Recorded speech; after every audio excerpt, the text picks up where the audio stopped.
Olá, mais uma vez estamos aqui com o nosso podcast sobre saúde, com ênfase em saúde vascular, circulação em dia. Seja bem-vindo, você que é a primeira vez que nos acompanha, e também agradecemos a vocês que já nos escutam, nos acompanham nas principais mídias digitais. Também nós estamos no Deezer, no Spotify, no Instagram, Facebook e demais plataformas. Mais uma vez, estamos também numa nova temporada e convidando outros colegas médicos de outras especialidades. E hoje nós estamos aqui com a doutora Ludmila. A doutora Ludmila é endocrinologista e ela é sócia fundadora da Clínica Endo, especializada em endocrinologia e nutrição, lá no Centro Médico, no Ribeirão Shopping. Muito obrigado, doutora Ludmila, por estar aqui. Vamos conversar sobre diversos assuntos e assuntos que são comuns entre a área de endocrinologia e a área de cirurgia vascular. Eu agradeço a sua presença. Eu que agradeço, Fábio. Um prazer estar aqui. Eu acho que a gente tem tantos assuntos em comum para beneficiar nossos pacientes. Eu acho que Não tenha dúvida. tem muita conversa. Muita conversa. E eu já vou abrir aqui sobre um tema que é muito prevalente na nossa população, e acredito que seja na população mundial, que é sobre o diabetes e as suas complicações, né? O diabetes é uma doença crônica e ela é muito prevalente na sociedade. E você, acredito que receba os pacientes até antes do que o cirurgião vascular, porque nós pegamos as complicações dos pacientes diabéticos. E vocês, da parte da endocrinologia, né, é a parte aí do acompanhamento, do diagnóstico e com esses tratamentos todos novos que existem aí. O diabetes, ele é uma condição extremamente prevalente, né, na nossa população.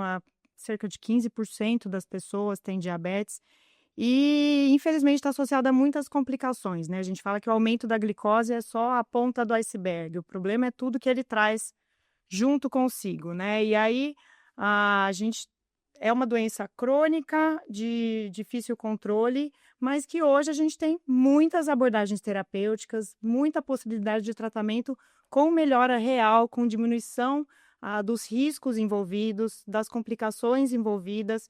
Então, a ideia é, quem tem diabetes, começar o tratamento o quanto antes, procurar um endocrinologista, um médico especialista o quanto antes, para que a gente atue na prevenção, né? A gente sabe que o diabetes está associado a infarto, AVC, pé diabético, úlcera nos pés, tantas outras complicações, e isso tudo, em grande parte, pode ser prevenido. Sim, e para explicar até para o pessoal que às vezes ouve falar sobre diabetes, mas que tem vários tipos de diabetes, né? Nós temos diabetes tipo 1, tipo 2, diabetes gestacional. Como é que é isso? A gente tem o diabetes tipo 2, é o mais prevalente, né? Mais ou menos 90% dos casos são de diabetes tipo 2, que é aquela resistência à insulina, né? A pessoa, ela produz a insulina normalmente, mas por algum motivo, geralmente está envolvido com o excesso de gordura corporal, ela cria um ambiente dentro do organismo em que a própria insulina não consegue agir adequadamente. Esse é o diabetes tipo 2, que é o mais comum. A gente tem um tipo 1, que se desenvolve predominantemente na infância ou tem um segundo pico de incidência lá nos idosos, que é aquele diabetes que a pessoa não produz insulina, que tem que ser usado a insulina desde o início, desde o diagnóstico. Aquele que já aplica a injeção de insulina e tudo mais desde a infância, né? Na grande maioria das vezes. A grande maioria. O tipo 2, como ele está associado ao excesso de peso, ele é mais da vida adulta. Se bem que hoje em dia está vindo cada vez mais cedo esse diagnóstico por causa do excesso de peso da população, né? Essa verdadeira epidemia de obesidade que a gente vive. Que é outro assunto que a gente vai discorrer daqui a pouco. Isso. E aí a gente tem o diabetes gestacional também, que é aquele que aparece durante a gravidez por um ambiente hormonal da gravidez, e ele pode se resolver depois da gestação ou pode ficar persistente. Tá. E você até já citou algumas complicações que são inclusive complicações vasculares.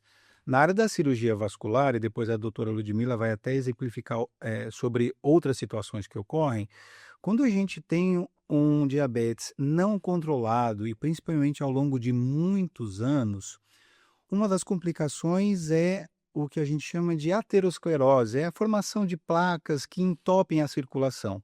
Isso pode levar, inclusive, à amputação e perda do membro. Mas também o paciente tem uma alteração de sensibilidade dos pés, que nós chamamos de neuropatia diabética. Muitas vezes ele machuca os pés, ele pisa de uma forma torta, vão ocorrendo deformações e deformidades nos pés. e o paciente perde a sensibilidade, se machuca, não percebe, isso infecciona. E o Brasil, ele é um dos campeões hoje em dia de amputação, o que é uma coisa triste.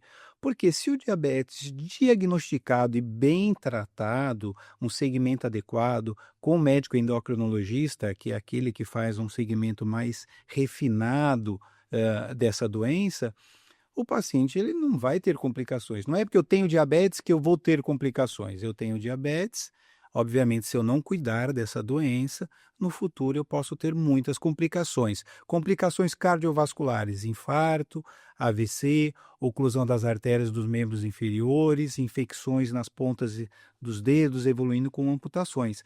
Mas existem outras complicações também na parte renal, né, doutora? Sim, a principal causa de hemodiálise, né? A principal causa. Principal causa de cegueira A adquirida. retinopatia diabética e a nefropatia diabética. E são doenças que até do ponto de vista econômico para a saúde pública oneram demais o Estado e o sistema de saúde. Muito impacto. E o que a gente tem de tratamento mais adequado? Como seria o tratamento para o diabetes? Bom, primeiro é importante o diagnóstico, né? Sim, o diagnóstico é feito com um exame de sangue, né? Geralmente o diabetes, ele abre o quadro. Ah, será que eu tenho diabetes? Quando que você vai desconfiar? Se você está urinando muito, muita sede e perdendo peso. Isso tudo junto, geralmente é um quadro de diabetes e, assim, quando abre com esses sintomas é porque já está bem alterado. Sim, Se você pegar no comecinho, às vezes não tem sintoma nenhum. Você detecta na dosagem da glicose em exame de rotina uma ou da triagem. hemoglobina glicada. Uma triagem, né? Comum, com exame de sangue simples, você consegue ver se os níveis de açúcar, no caso da glicose, está alterado. Sim, todas as pessoas a partir de 35 anos já tem que fazer esse exame de sangue. Perfeito. E se você tem algum fator de risco, um histórico familiar, um antecedente de diabetes gestacional, alguns outros fatores indicam a triagem mais precoce. Por exemplo, pai com diabetes ou mãe com Isso. diabetes, parentes com diabetes, mais daquele parente mais próximo, é importante que se faça o Vai exame. fazer o exame mais cedo. Perfeito. E Tá se certo. você pegar numa glicemia não tão alterada, não vai ter sintoma nenhum. Tá, Então ela pode ficar silenciosa por muitos anos, né? tá. E aquele paciente que às vezes faz um acompanhamento já no posto de saúde, por exemplo, ou até numa clínica, no seu plano de saúde, uma clínica particular, e o colega médico fala: olha, está com pré-diabetes. O que significa exatamente isso?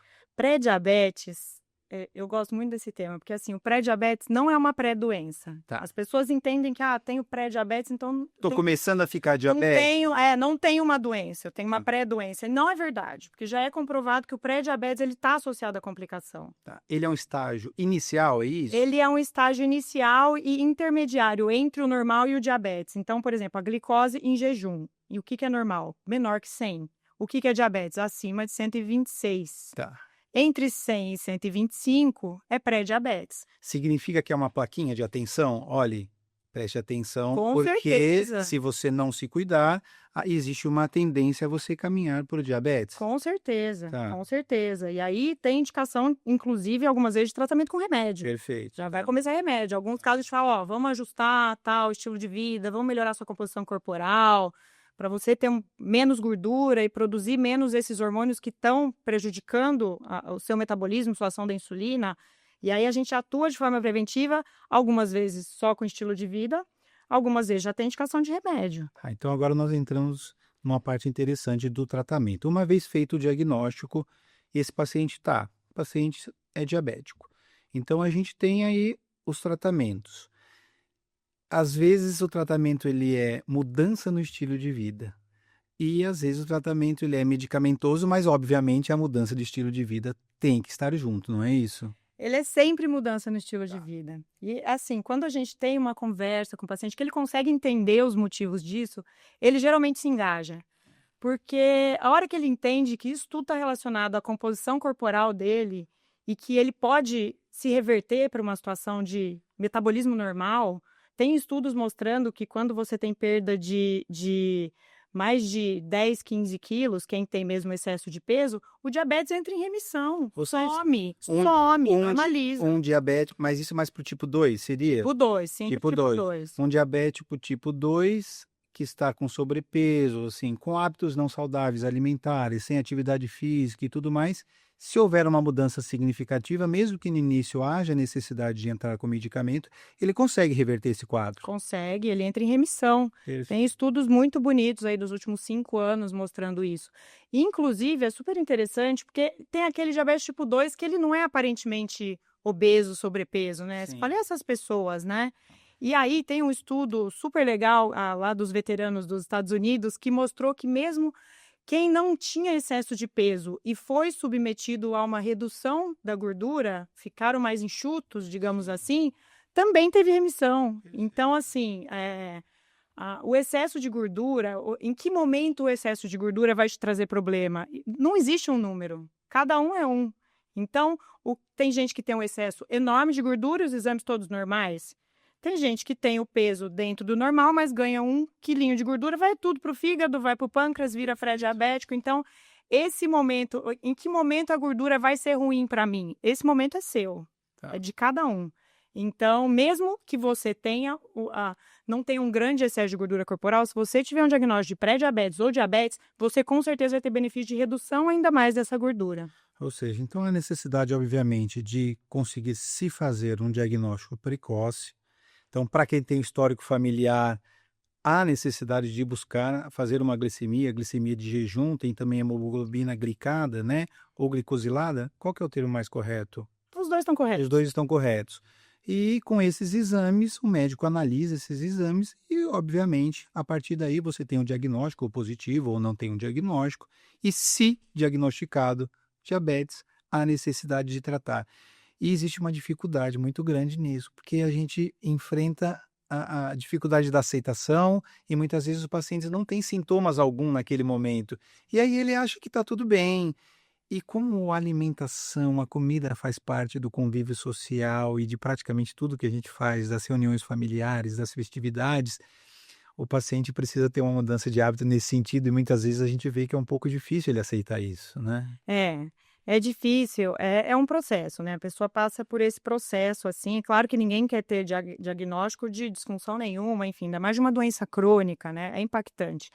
Mas, o estilo de vida, o que eu costumo falar para os meus pacientes? A sua rotina tem que ser boa. Seu fim de semana, se tá tudo em ordem, Ok. tudo bem, vai lá comer sua pizza, vai tomar seu vinho.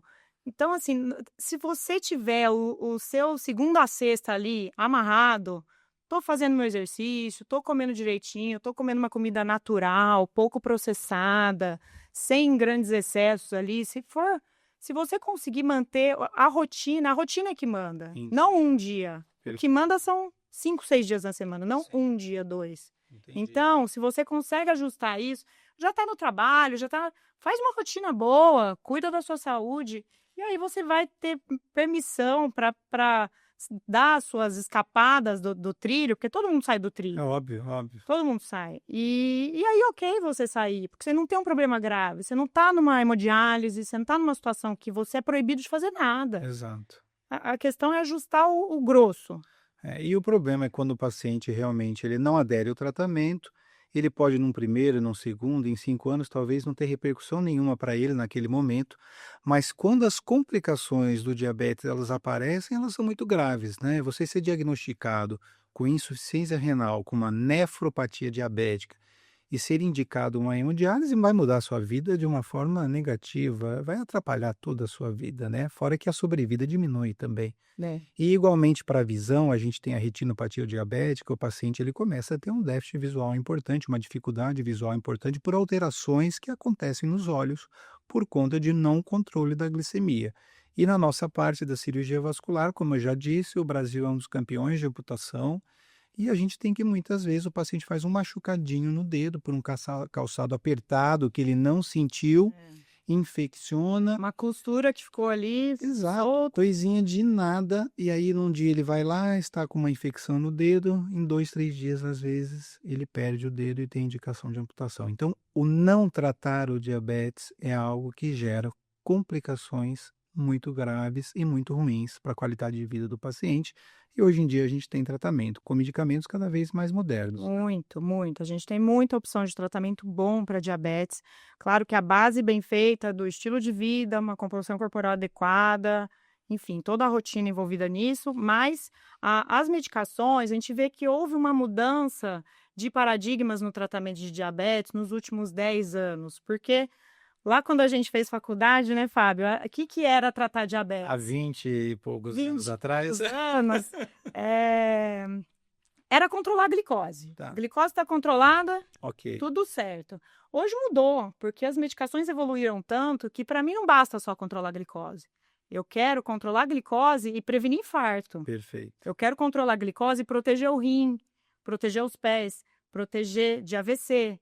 E hoje a gente tem medicações que vão além do controle da glicose. Perfeito. Então, essa mudança trouxe uma redução de mortalidade muito maior, porque no fim do dia, quem tem diabetes, basicamente vai morrer de infarto ou AVC, a maioria.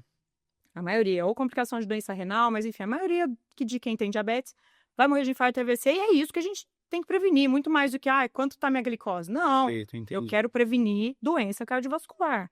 E aí a gente tem os agonistas receptor de GLP-1, né, que são os injetáveis, a gente tem os inibidores de SGLT2, que são as glifosinas, enfim, tem várias classes de medicações que hoje em dia são primeira linha de tratamento, porque elas oferecem proteção muito além do controle glicêmico. Ou seja, um paciente bem tratado e bem seguido, ele vai ter uma sobrevida, uma qualidade de vida normal. Igual um Vai. paciente, igual uma paciente que não tem doença, ou não. Não, ele tem um impacto sempre, né, ele sempre vai ter que ter um olhar, né, mesmo que ele entre e coloque esse diabetes em remissão, a gente fala em remissão, a Tá, gente não está falando em cura. Por que que eu não estou falando em cura? Porque está lá. tá. Então, por exemplo, tô com excesso de peso, tô com obesidade, descobri que eu tenho diabetes, vou fazer tudo certinho, vou no nutricionista, vou no endócrino, fazer exercício, perdi 15 quilos, sumiu o diabetes.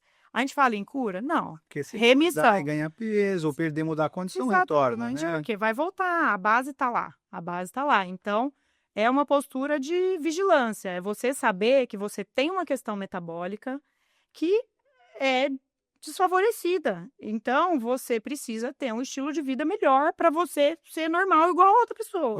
Ou seja, a doença está lá e não tem o que fazer. Ela está em você e você vai ter que E você entender e é usar os isso. mecanismos para colocar em remissão, para Perfeito. baixar isso aí, esfriar esse processo. E daí a gente tem muitos mecanismos, tem muita coisa que dá para fazer, enfim, a pessoa consegue ter uma qualidade de vida excelente, né? Ela precisa se cuidar e ter uma rotina boa e fazer o tratamento direitinho. Perfeito. Então, já que a gente entrou nesse assunto do diabetes, todo muito bem esclarecido aqui pela doutora Ludmila, a gente levantou aqui também o seguinte fato: muitos pacientes com diabetes tipo 2, eles estão naquela faixa da obesidade, do sobrepeso e tudo mais. E a gente já puxa para esse assunto da obesidade, que é uma grande epidemia, né? Pelo menos na grande maioria dos países, é algo que vem se acentuando demais.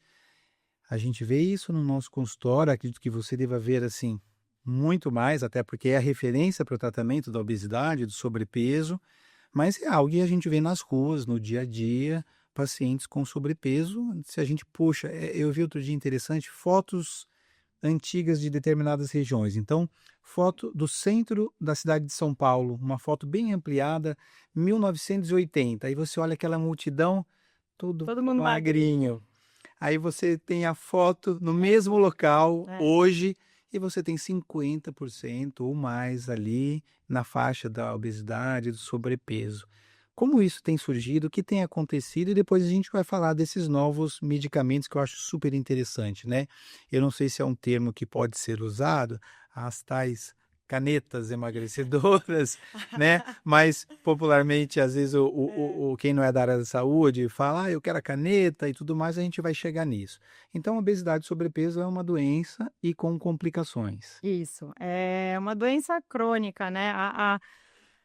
Antigamente, 20 anos atrás, a obesidade era vista praticamente como uma falha de caráter, né, Fábio? Era uma questão assim, a pessoa já sabe o que tem que fazer, É desleixada. é desleixada, é só comer menos, é só se exercitar mais, como se fosse uma coisa simples, né?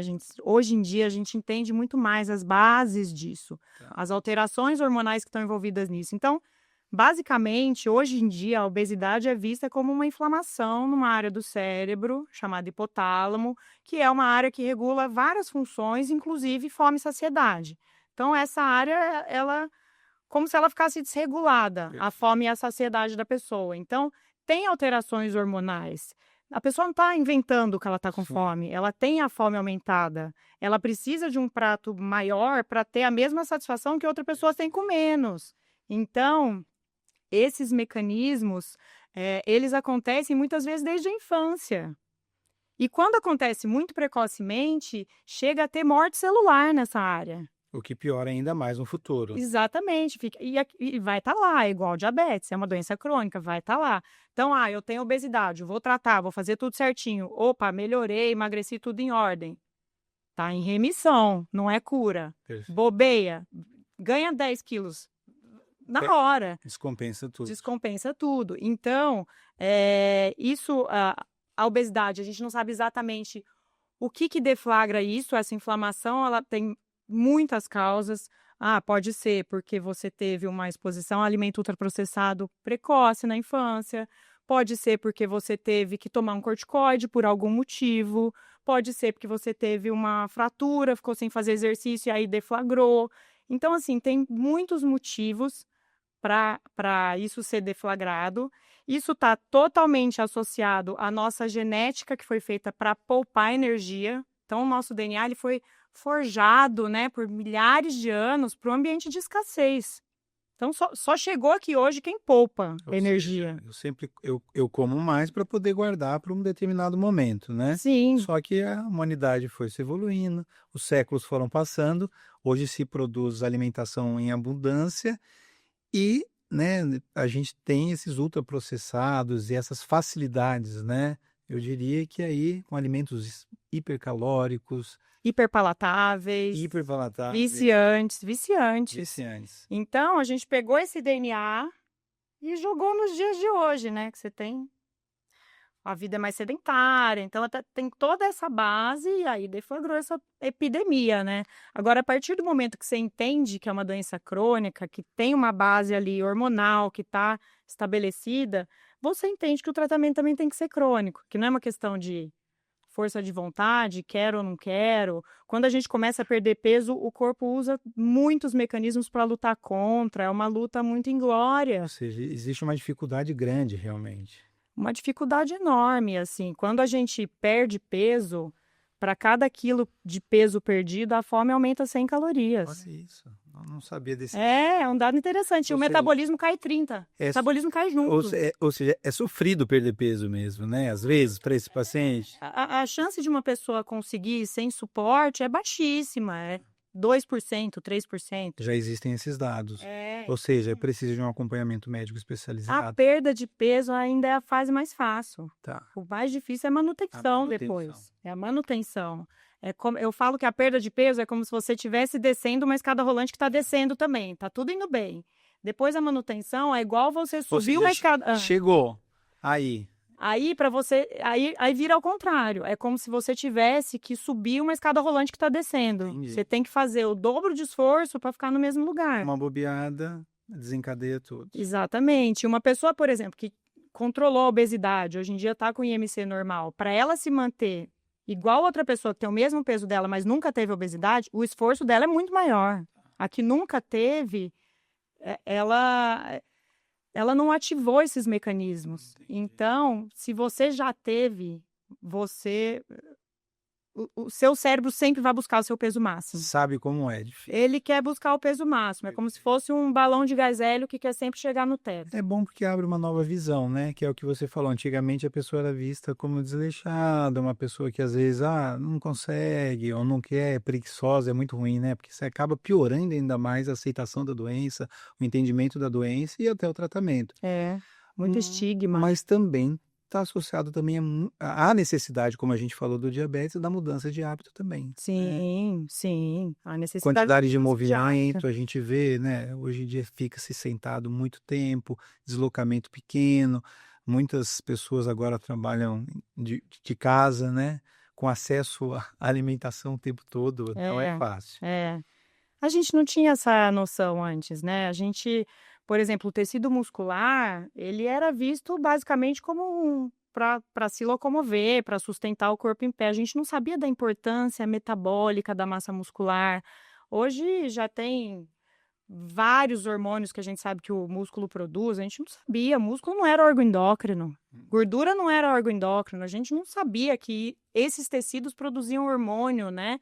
O músculo produz hormônios que te protegem de muitas coisas, de inclusive de demência, a parte de psiquiátrica, lógico, todas as outras questões metabólicas, de resistência à insulina. Então, a gente não tinha essa noção da importância de ter massa muscular, da importância de manter a gordura sob controle. Hoje a gente entende mais isso. E aí, quando você conversa com as pessoas, com os pacientes, e eles conseguem entender isso, fica tudo mais fácil. Fica tudo mais fácil, porque a pessoa chega para mim, ela tá achando que ela é preguiçosa. Ela tá achando que ela nunca fez nada direito. E quando você fala assim: você tem uma doença, não é sua culpa. Você precisa de tratamento. Lógico, você vai precisar fazer exercício, vai precisar Sim, sim. fazer as mudanças de estilo de vida, sim, mas assim, isso tudo tem tratamento, tem correção e tem muita coisa boa, com resultado excelente, então melhorou demais. É assunto super interessante, então a gente vai continuar nele. E com relação então agora, ok, então nós recebemos, você endocrinologista recebeu o paciente entendeu sobre a doença, entendeu a necessidade de mudança de hábitos, entra num processo de perda de peso e muitas vezes o paciente vem com peso, assim, bastante elevado, né, a gente pega aqueles pacientes com IMC acima de 30, 35, e existem até mais. O que que tem de novo hoje que são as tais canetas aí emagrecedoras, esses novos medicamentos, né, Ozempic, Wegovy e tudo mais que tem É. vindo aí, que parecem que mudaram um pouco a visão em questão de tratamento, né? Sim, sim, foi também outra quebra de paradigmas, né, que a gente teve. Porque é a primeira vez na história da ciência que a gente tem medicação para tratar excesso de peso, que traz benefício além do peso, que protege rim, protege coração, protege de AVC. Sim. Porque antes o que a gente tinha para tratamento de obesidade era uma tristeza, né? Você chegar, a pessoa sentava na sua frente e falava: você tem que fazer dieta e exercício. A gente não tinha. Tinha alguns remédios que tinham um pouquinho de perda de peso, mas aí aumenta a arritmia, dá osteoporose, dá insônia, enfim, cheio de complicação. Então é a primeira vez que a gente tem isso, um remédio que protege. Então esses novos medicamentos são reais e realmente eles funcionam. Funcionam muito e assim, a gente tem perdas de peso expressivas, né, de média de 22% de perda. Então, assim, a gente está falando de níveis de cirurgia bariátrica quase, né, e tem muito mais por vir, né. Basicamente, esses remédios que a gente chama de GLP-1, né, eles imitam hormônios naturais que a gente mesmo produz, que estão relacionados à fome e saciedade. É isso, basicamente é isso. A gente teve lá atrás o Saxenda, Victoza, que é a liraglutida, que agora até foi lançado ah, o genérico, que são as injeções de todo dia. E aí depois a gente teve o Ozempic e o Wegovy e Ribelsus, que são a semaglutida. E esses, o que que eles fazem? Eles imitam um hormônio que chama GLP-1. É isso. Que é uma sigla do inglês, Glucagon-like peptide tipo 1. O que que esse hormônio faz? Ele é produzido quando a gente come, você vai lá comer, a hora que a comida chega no intestino, tem uma célula lá, a célula L, que produz GLP-1. O GLP-1 faz um monte de coisa no organismo, mas vamos focar aqui nessa questão. Vai lá no seu hipotálamo, naquele centro da fome, e dá um sinal de saciação. Opa, você já comeu, tá tudo ok. Aquela hora que você larga o garfo, fala, estou satisfeito. Perfeito. É esse hormônio, GLP-1. Só que o hormônio natural, ele dura minutos, ele é rapidamente degradado. Então, o que que são essas medicações? Uma modificação na molécula, que ela, em vez de durar minutos, ela dura semanas. Então, você vai ficar com aquele aviso assim, já comi, E estou aí satisfeito. a pessoa tende a comer menos, né? Sim, ela Porque ela come se sente menos. satisfeita E não há necessidade daquele volume de alimentação. Controla o tamanho do prato, controla o horário que você vai sentir fome de novo, intervalo. E aí tem outras ações no organismo que a gente fala, por isso que a gente fala contra esse termo canetas emagrecedoras, porque elas vão muito além disso. Não é só emagrecer. Elas são medicamentos metabólicos. Perfeito. Elas atuam no metabolismo como um todo. Tá. E por quanto tempo que o paciente precisa usar, Ludmila, um medicamento? Olha, Depende, acredito que deva ser personalizado ou não, para cada paciente, para cada caso.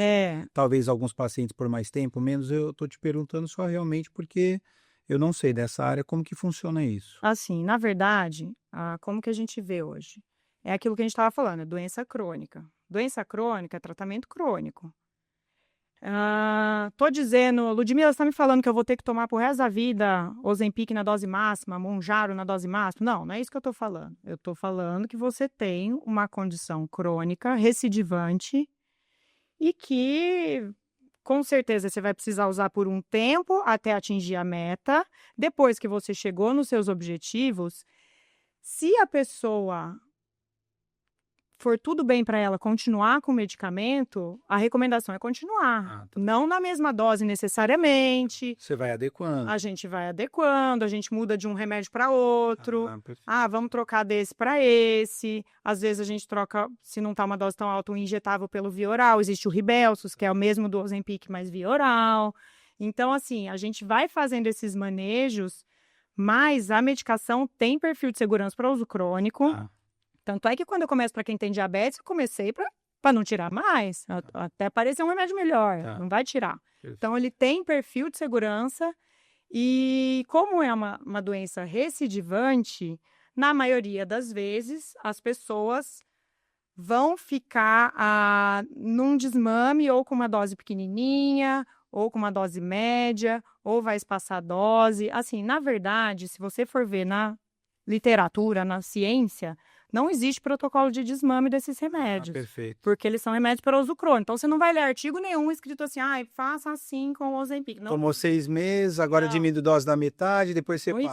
Não existe. O que a gente faz na prática? A gente explica para a pessoa a condição dela.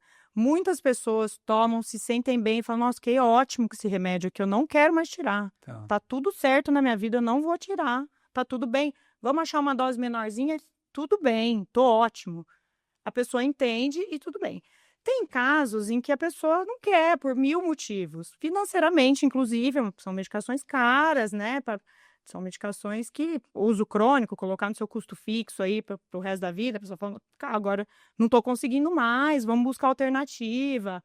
E aí a gente busca alternativas, a gente avalia como a pessoa está naquele momento, se ela está tendo um comer escapando para o doce, ou será que eu estou indo para esse lado, ou eu estou hiperfágico, meu prato que está grande. E aí, de acordo com o padrão alimentar dessa pessoa, eu consigo, então vamos cercar aqui esse comportamento um pouco compulsivo, entrar com outro tipo de remédio, uma naltrexona, bupropiona, para segurar esse seu comportamento compulsivo, vamos diminuir o GLP-1. Tem alguns modelos matemáticos mostrando que talvez seja mais interessante espaçar o GLP-1 do que reduzir dose. Entendi. Então, de repente, vamos fazer então, você está com o Mounjaro, já chegou lá na frente, está querendo tirar, não quer mais, vamos tentar cada 2 semanas, vamos ver como é que você fica, espera 2 meses, tudo bem, vamos tentar tirar? Vamos tentar tirar, não tem problema. Se a pessoa não tiver um problema metabólico na hora de tirar, a gente pode tentar, a gente sempre tenta convencer a ficar, porque assim, o tratamento vai ser mais completo, mas se a pessoa quer fazer isso e se ela está com o estilo de vida amarrado para isso, por que não tentar? Se está tudo em ordem, chegou no peso, tinha gordura no fígado, já não tem mais. Tinha pré-diabetes, já não tem mais. Já não tem nada mais metabólico que fosse indicação do remédio além do peso. Já controlou. Quero tentar, mudei de vida, tô fazendo triatlon, não sei. Por que não? Tudo bem. E assim, nada é irreversível. Daqui 3 meses você vai estar lá no meu consultório, nós vamos fazer uma bioimpedância e vamos ver. Mas aí a gente vê a necessidade realmente de fazer um acompanhamento. É algo que não tem como você se automedicar. Não tem. Né? Não tem. Pelo que eu vi, é bem mais complexo, o segmento é muito mais importante. Inclusive, porque o número na balança não diz tudo. A pessoa quer monitorar pela balança, mas não é por aí. Não é por aí, porque a composição corporal é mais adequada. Entendi. Às vezes você está... E muitas vezes no tratamento também. Tem muita gente que inicia tratamento e acha que não tá perdendo peso, não tô indo bem, não tá dando certo, perdi pouco, perdi só 3 quilos, mas foi lá ver, ela perdeu 5 quilos de gordura, ganhou 1 quilo de músculo. Ou seja, tá Então, assim, tá excelentemente. maravilhoso, tá maravilhoso. Aí você vê nas medidas, você faz o scanner corporal, a pessoa perdeu medida, perdeu 8 centímetros de cintura, fala assim, outra pessoa. E muitas vezes o contrário, acha que tá indo super bem, porque a balança tá indo, o peso na balança tá indo rápido, aí você vai lá ver, perdeu mais músculo que gordura. Ou seja, a Você fala, opa, composição, né, de gordura aumentou o percentual. reduz remédio, Tá. reduz remédio. Você não tá comendo o mínimo suficiente para manter sua massa muscular e você não tá com o estilo de vida amarrado para tomar remédio nessa dose. Então, reduz, calma, você vai. Já peguei casos que usou e desmontou o corpo, porque fez errado, não preservou massa muscular. Nossa, é bem mais complexo, né, do que a gente pensa. E realmente não dá. Você vê aí gente tomando, a gente conhece, por exemplo, eu tá num ambiente lá, na academia que eu frequento. A gente vê até o pessoal que quer dar aquele empurrãozinho para perder um pouquinho, que talvez, né, vai por conta própria e começa, né? Vai, ainda não era controlado, né? Agora é Agora é, né? controlado. Agora exige a Desde receita já. junho. Mas é recente, né? É para Super agora, né? recente, super Então, ou recente. seja, para você que está nos ouvindo, há necessidade de fazer o acompanhamento médico e com médico especializado. Tá? Não tem como fazer com nutricionista ou com, né, somente o nutricionista não pode, não prescreve, né? Não, é super importante também no tratamento, mas não faz Sim, prescrição desse tipo entendo. de medicamento. Então é importante. Olha, pessoal que, né, pelo menos com quem a gente já conversou, pacientes que já reclamaram um pouquinho desses primeiros medicamentos, que tinham alguns efeitos colaterais. Isso acontece mesmo. Acontece. Por isso que é super importante a gente começar com calma, dose baixa, não pode, vai titulando, começando, aumentando devagarzinho.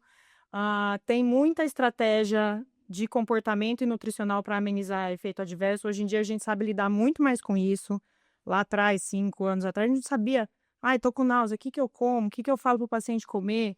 Então, assim, esse tipo de orientação mudou muito também. Então, você ter uma equipe que já está acostumado com esse tipo de remédio, é diferente. A pessoa, por exemplo, quando você está em tratamento desse tipo, a ordem do seu prato muda. Quando você está fazendo dieta por conta, eu quero perder peso, vou fazer dieta. O que que a gente vai falar? Você vai comer um pratão de salada, depois você vai comer. Tá com esses remédios, a proteína passa na frente. Olha só. Primeiro você vai comer o bife. Porque às vezes você come a salada, você não chega. Você não chega. Porque já sinalizou antes. Você já, e aí, até o seu olho acostumar com o seu novo tamanho do prato, demora. Olha, Você tem continua tudo isso. meio pegando aquele prato seu normal, e a gente tem aquilo da salada, que é super importante, lógico, mas a gente tem que conseguir garantir a proteína por causa de massa muscular. Senão você perde músculo, né? E aí, perder o músculo é fórmula do efeito sanfona, que aí cai metabolismo, e aí vem aquela coisa, tudo que eu como engorda. Por quê? Porque tá sem massa muscular. Nossa, que assunto super interessante, Não é? né? Muito, muito legal. Eu sou suspeita para Não, mas é gostoso mesmo, é bacana demais. Que bom, que ótimo, que bom que a gente já tem essas novas, né, esses novos medicamentos. A cirurgia bariátrica ainda tem o seu espaço? Tem. Vai perder esse espaço Não ou não? sei. Não sabemos. Assim, não saber, assim, o que está por vir aí nos próximos anos, realmente a gente já tem o agonista simples, né, que é a semaglutida, o duplo agonista. Tá vindo agora o triplo agonista, se der tudo certo, acredito que daqui uns 2 anos, que é a retratrutida. E tem outros agora que tem a perda de gordura com molécula que preserva a massa muscular. Olha que show. Junto. Então, assim, a gente está numa revolução que não sei onde vai parar. A gente vai aumentar ainda mais essas Pode porcentagens. ser que realmente haja um momento em que a cirurgia bariátrica vá virar exceção. Eu acho que a questão maior é acesso, hoje em dia. É caro, né, Fábio? É caro. Ainda mais pensando em crônico, né? Tratamento crônico. Não é uma coisa assim, vou comprar... Porque muita gente entra na minha sala e acha que vai comprar 3 canetas de Monjaro e acabou, resolveu a vida. Não é isso. Como a gente viu, não é Isso, isso. infelizmente. A obesidade é uma doença tão estigmatizada que até os remédios de obesidade são estigmatizados. E a gente cobra do remédio de tratamento de obesidade o que a gente não cobra de remédio nenhum, que é a gente quer que ele continue fazendo efeito quando ele não mais está sendo usado. A gente quer que continue, mas você não está mais usando, a fome voltou. Está tudo lá, a base está lá. Então, esse tipo de tratamento, como tem que ser crônico, eu acho que a questão maior é acesso. Não tem acesso à população geral. E se a gente pensar que a obesidade está pegando forte, a população que não tem acesso, né, financeiro a esse tipo de medicamento, a gente já pensa em números populacionais, ou seja, esse não vai ter acesso a esse tipo de tratamento. E ainda hoje, vamos pensar, quem teria indicação de bariátrica hoje, uma pessoa que poderia pagar um remédio? Casos mais urgentes, assim, ou que precisa de uma perda muito expressiva, ou uma doença hepática, infiltração gordurosa mais grave, enfim, situações, assim, mais graves, a gente indica ainda a cirurgia bariátrica. Ela tem seu espaço, sim. Hoje ela tem seu espaço, sim. E aí, vamos ver o que vai vir, né? Pela frente. Tem um investimento enorme nessa área, né? Eu acho que a gente, os remédios novos que estão por vir, nós vamos viver isso, Fábio. Que bacana. Nós vamos viver e é muito legal. Nossa, que assunto bacana, né? A gente não vai parar de falar se for sobre isso. Então, eu já vou pegar um gancho também e a gente já vai emendar um outro assunto que também tem a ver com sobrepeso, como a gente estava conversando antes aqui. Esse assunto eu já conversei com o Dr. Endrigo, que nos visitou, da parte da cirurgia plástica. Já conversei com a doutora Flávia Guimarães, da geração mãe, porque também entra para ela, ou seja, é o lipedema, que para você deve chegar muito, e para a gente, cirurgião plástico, tem sido porta de entrada muitas vezes, cirurgião vascular, e para o cirurgião plástico tem sido porta de entrada também, né? Porque o lipedema está associado um pouco também a algumas questões que são comuns à especialidade de cirurgia vascular. E o lipedema, como a gente já conversou em outros episódios, em outros momentos, é aquele acúmulo de gordura mais localizado, que acumula em algumas regiões, formando aquelas nodulações, paciente com dor, aquela retenção de líquido. Muitas vezes formam-se alguns pequenos hematomas locais e dor. Edema, principalmente ao final do dia, está associado também a um quadro que a gente chama de insuficiência venosa, em grande parte das vezes, que é a dificuldade de retorno, mas existem questões hormonais que também estão envolvidas no lipedema, não é isso? Tem sim. O lipedema, você descreveu super bem, esse acúmulo anormal, desproporcional de gordura em regiões do corpo, poupando o tronco e poupando os pés. A gente olha às vezes aquela paciente magrinha aqui, né? É. Aqui assim o ossinho, mas às vezes aqui no quadril, na região da coxa, e o pé geralmente é magrinho também. O pé é Isso muitas vezes diferencia de outros edemas, de outras condições, inclusive vasculares, que a gente vê o pé bem gordinho. No lipedema, o pé o pé é poupado. poupado. É isso. E assim, o lipedema, a gente não. É uma entidade clínica nova. Foi reconhecido em 2019 pela OMS como doença. Recente, inclusive. O CID é recente, então é uma área que tem muita pesquisa, mas a gente ainda não tem total esclarecimento do que causa lipedema. A gente sabe que é uma condição genética, tem vários genes já associados. E é uma condição que ela surge ou piora em momentos de flutuação hormonal. Perfeito. Puberdade, quando a menina começa a ficar moça, afeta muito mais mulheres, né? Nas mulheres. Pode acontecer em homens também, e geralmente em homens também é hormonal. É em situação em que o estrógeno está elevado, o hormônio feminino aumentado em homens. Quando que acontece isso? Por exemplo, em doenças do fígado. Perfeito. Ou em déficit de testosterona por outros motivos. Enfim, muito mais mulheres. Então, na puberdade, mais da metade dos casos surge na puberdade, que é quando a menina começa a ficar moça, né, adolescência. E depois ele surge também ou se agrava em outros momentos de flutuação hormonal, tipo gestação e menopausa também. Então, não é necessariamente um aumento hormonal, mas a flutuação em si. Sim. E não se sabe exatamente por que isso acontece, mas por algum motivo esse tecido gorduroso que é subcutâneo, né, que a gente fala que é embaixo da pele, que classicamente é um tecido gorduroso bonzinho, metabolicamente, ele vira um tecido agressivo, como se fosse uma gordura visceral. Inflamatório. Ele se comporta como uma gordura visceral, só que na pele. E para quem tem obesidade e sobrepeso, tem uma tendência a piorar o lipedema, não? Sim, piora, são condições que estão juntas, sobrepõem. Então, essa gordura ela fica agressiva, inflamatória. E aí tem todas as complicações que você está acostumado a ver, né? Tem muita dor, enfim. E é difícil tratamento. O tratamento, muito frequentemente, tem associação de sobrepeso ou obesidade. Então, quando a gente trata sobrepeso e obesidade, também tem uma melhora desse componente. E acaba melhorando os sintomas, o aspecto. Enfim, tem alguns exames que a gente faz para quantificar.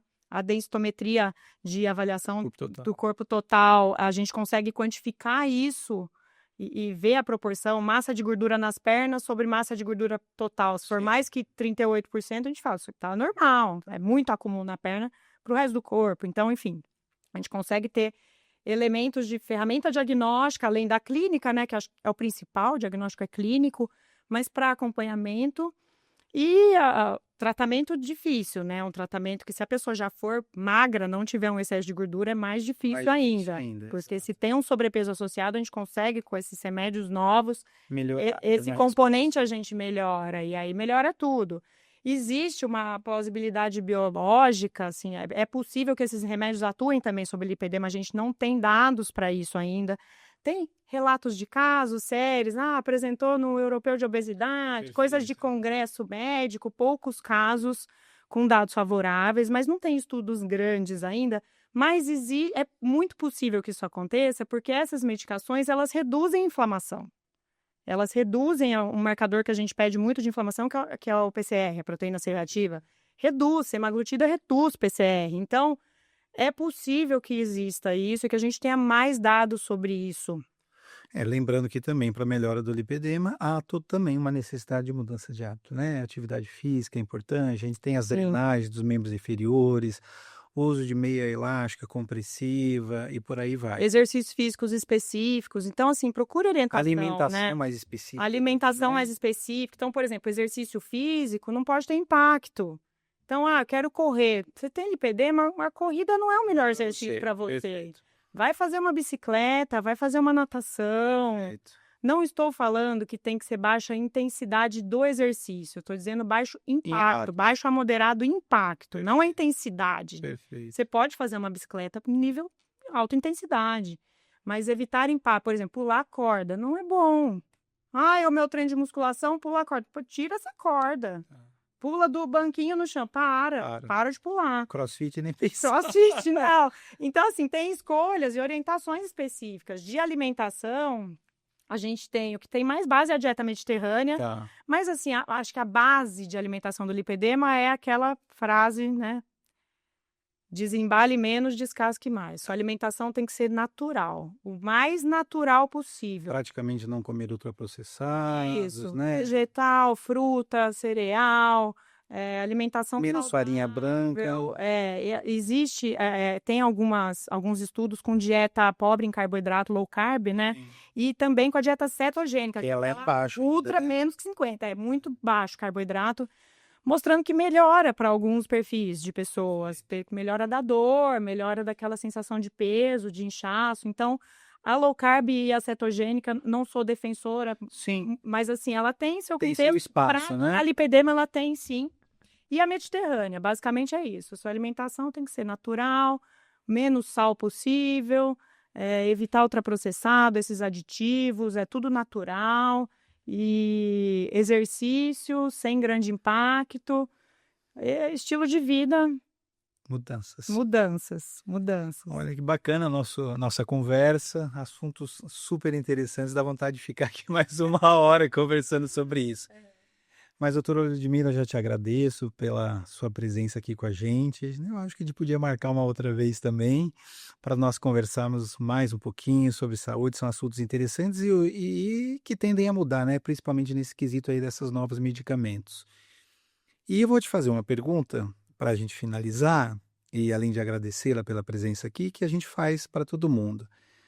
Qual a sua dica de saúde aí final? O que você acha que é importante para a gente, para realmente ter uma boa condição de saúde? A gente sabe que tem coisas que às vezes não estão ao nosso alcance, né? Algumas alterações genéticas, algumas heranças familiares do aspecto de saúde, elas acontecem. Mas qual que é a sua dica de saúde que você deixa aqui para gente? Eu acho que hoje, o que a gente pode fazer de mais valioso na nossa saúde, de todo o arsenal que a gente tem, que tem a parte de alimentação, a parte de medicamento, mas, na minha opinião, da minha área, do que eu estudo, é o exercício físico. Perfeito. O exercício físico, assim, com o conhecimento que a gente tem hoje, não tem cabimento não fazer. Porque, assim, é benefício, é muito benefício. está associado com longevidade, livre de doenças, né? O que a gente quer, né? No fim do dia, a gente quer o quê, né? Viver muito, mas viver Viver bem. bem. Ninguém quer passar os últimos 10 anos na cama, né? Exato. Então, a gente quer viver muito e lá na frente morrer rápido, né? E isso aí, até onde a gente sabe, o que faz isso é exercício. Com frequência. Rotina boa. Tá. Se a sua rotina é boa, seu fim de semana você pode dar uma... Pode escapar um Pode pouquinho. escapar um pouquinho no fim de semana e faça exercício, tenha orientação. Se tiver acesso a um profissional de educação física, faz diferença também. Sim. Leve a sério isso, porque assim, eu pego pacientes que chegaram que eu falo, nossa, tinha que ter vindo 5 anos atrás, 10 anos atrás. Como é que nós vamos fazer para ganhar essa massa muscular agora? E aí já está com dificuldades, né? Dependendo né, para se levantar, para fazer as Perde a atividades do dia a autonomia, dia. né, do dia a Sim. dia. Você não tem capacidade de você ir ao banheiro sozinho, né? É muito ruim, muito difícil. E às vezes a gente vê pacientes com idade nem tão avançada que já estão nessas condições aí. Nada melhora mais a saúde do que exercício. Ótimo. Mais que remédio. Se você tem que escolher uma coisa para fazer para sua saúde, faça exercício físico. Maravilha. Te agradeço. Muito obrigado. Eu que agradeço. Foi demais a nossa conversa, muito bacana. E assim nos despedimos mais uma vez do podcast Circulação em Dia e até a próxima.